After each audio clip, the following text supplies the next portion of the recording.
welcome back to Block TV. A focus on Libra. Libra's diminished group of association members met in Geneva earlier this week to select a board and agree on interim articles of the association, laying out how the organization will be governed, as announced by an upbeat press release by Libra itself. Now, there's little to be happy about, though, if one is at the helm of Libra right now.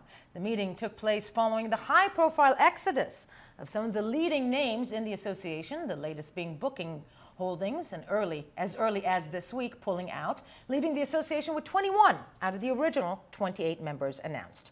In an interview with CNBC this week, Treasury Secretary Steven Mnuchin argued that the reason behind the departure is the legitimate fear of government enforcement action by these members. Let's have a listen to what he had to say.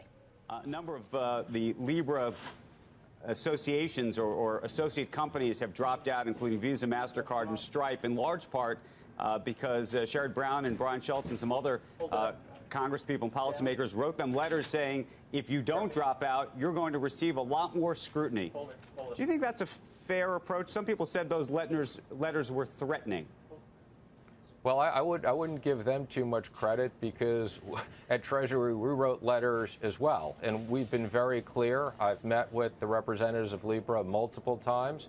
I think you know that we oversee FinCEN, and we've been very clear with them, and you can call that threatening, that if they don't meet the standards of our money laundering standards and the standards that we have at FinCEN, that we would take enforcement actions against them. And I think they realized that they're not ready, they're not up to par, and I assume some of the partners got concerned and dropped out until they meet those standards. And I am joined in studio by Block TV's senior correspondent, Usher Westbrook-Evans, to make sense of all of this. And Usher, did they get spooked? Yeah, I think they well might have. We've taken a look at that letter that was sent out by the senators, which urges those companies to proceed with caution, as Facebook is clearly not ready to answer some of those questions that they stated. So they weren't mincing words there. It certainly is a case for a lot of those companies that are working to maintain their reputations, to maintain their credibilities with regulators. And as it stands, I don't think those companies particularly were ready to put those reputations on the line for the sake of this project, which is on such shaky ground as it stands, as we've already seen now 7 members pulling out. It's and not just any 7 members. When you look at the 7 members who pulled out, some of the key when it comes to apropos, money transferring, some of the key members in that association that gave it credibility. Those payments processing companies, Visa, MasterCard, obviously the 2 biggest names there, but certainly eBay, Stripe, all those companies having huge impacts on what was the credibility of this company, and bringing the Libra Association into the sphere, saying, look, we represent those from all over the spectrum, and now those that are left, really, there needs to be some beefing up done if they want to move forward. But that didn't stop the Libra Association from going ahead. As you said, on the 14th, they all met in Geneva, presumably in a large castle somewhere, but they all met and signed what they said was moving towards, and this is come from the press release themselves, they said moving to a formal governance structure.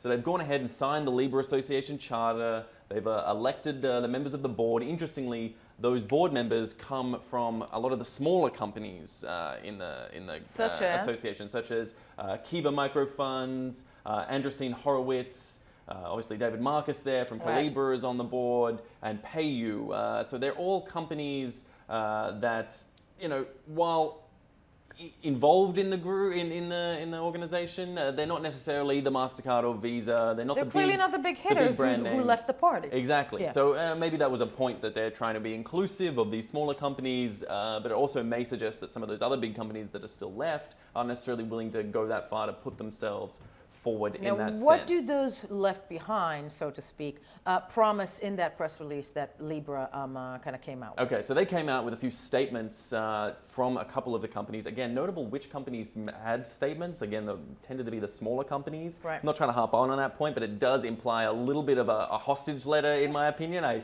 sort of see the potential sort of, the hostage taker in the back corner. I'm blinking exactly, what I mean. Blinking the SOS. But anyway, regardless, that's just me intuiting. I have no evidence that that's the case. So we have a couple of choice quotes and statements from some of those companies I'll read out. So starting with Spotify, which said, Spotify remains committed to financial inclusion and low-friction, high-security, accessible payment options. Though it's still in the early stages, we look forward to exploring the opportunity offered by the Libra Association to empower billions of people globally, especially in financially underserved markets. So I love we look forward to exploring the opportunity. I was going to address that. You and I latched onto the same thing there. That is such a non-committed. Exactly. You know, when you finish it, when you wrap a letter, a corporate letter, and you don't want to really, sign up for something or hire somebody, you say, let's continue exploring. The possibility. Exactly. Yes. It is the least committal statement I've ever seen in my life. And that was the chosen statement by Libra. So you assume that's the best of what they said there. Because it's, and coming from one of the last remaining big names / Spotify. Right, exactly. One of those companies with the sort of brand name, international brand name recognition. Interestingly contrasted by this other statement coming from Women's World Banking. I'll read the quote, which says, Women's World Banking deems this as an important business initiative, if done right, to provide greater opportunity for low-income women to receive greater access to formal financial services. We seek to be a contributing architect along with the other partners as well as regulators and policymakers in designing this global solution.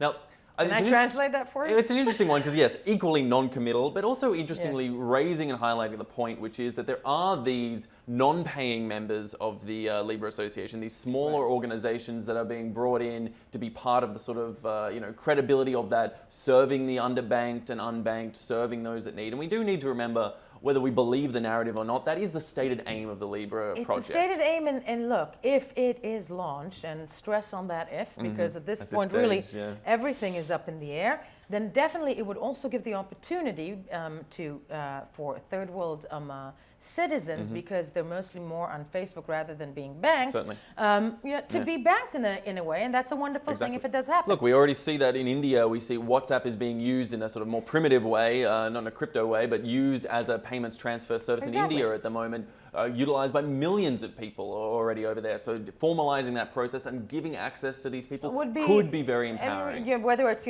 just part of the narrative and just the stated agenda. Amen. The thing that's so interesting about both those statements, what you so rightfully brought over, the Women's World Banking basically makes it very clear to other partners, as well as regulators, basically making it clear that they will not sign on. If regulators are not on board. And I think that's a clear point. That's a clear message that came from these 7 companies now pulling out of the project, that they were not willing to move ahead because it seemed regulators weren't going to move ahead either. The other companies that exist clearly have a higher threshold and are willing to stay on for that little bit longer.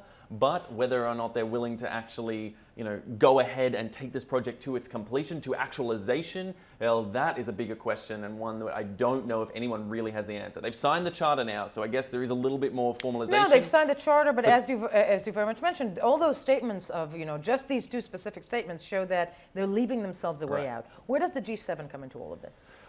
Well, so they are expected to meet and discuss how they're going to move ahead in this regulatory framework. I mean, as we've already seen in Europe and in the US, we've had 2 big, strong movements coming back from regulators, big pushback. So it's expected that they'll meet and discuss what they think they should do moving forward. But I can't say it looks rosy from this side, particularly those G7 nations. And a lot of them have come out stating that they're not eager to move ahead with this project. They're not eager to see it go ahead without the sort of formal regulation. The most friendly regulators that they have encountered so far, the Libra Association, is of course in Switzerland, unsurprisingly, where they've said they'll go ahead. So FINMA, the organization that regulates them in Switzerland, seems pretty willing to move ahead with the project as it stands. Unfortunately, as much as pleasing the Swiss authorities will do it, it won't necessarily help if they can't get outside of those borders. Switzerland might have a great global currency base there. I was about to say, but let's see them breaking through. And it's interesting to me, just to conclude this, what Zuckerberg / Facebook at the end of the day, of course, Libra is separate, whatnot, but we all know, and he's scheduled to speak October 23rd. But it is a Facebook inception that, will they be able, because all of this, I believe, is coming from the fact that Facebook right now is such a dirty company to launch, in the States, to launch such a move, given their past, their very recent past. Exactly. Well, we'll have to see what comes out in this October 23rd congressional hearing when Zuckerberg's going to be in the hot seat again. Last time he was there, he was grilled. It didn't go so well. He was grilled pretty hard, and that's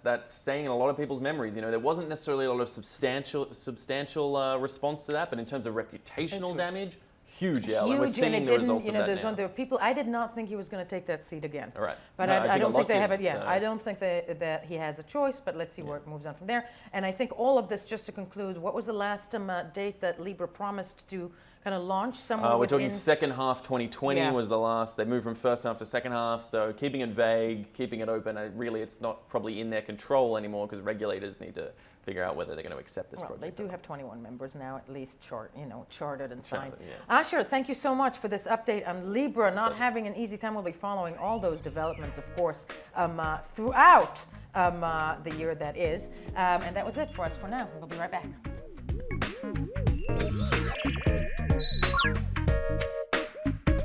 For more news and updates, follow us on Twitter.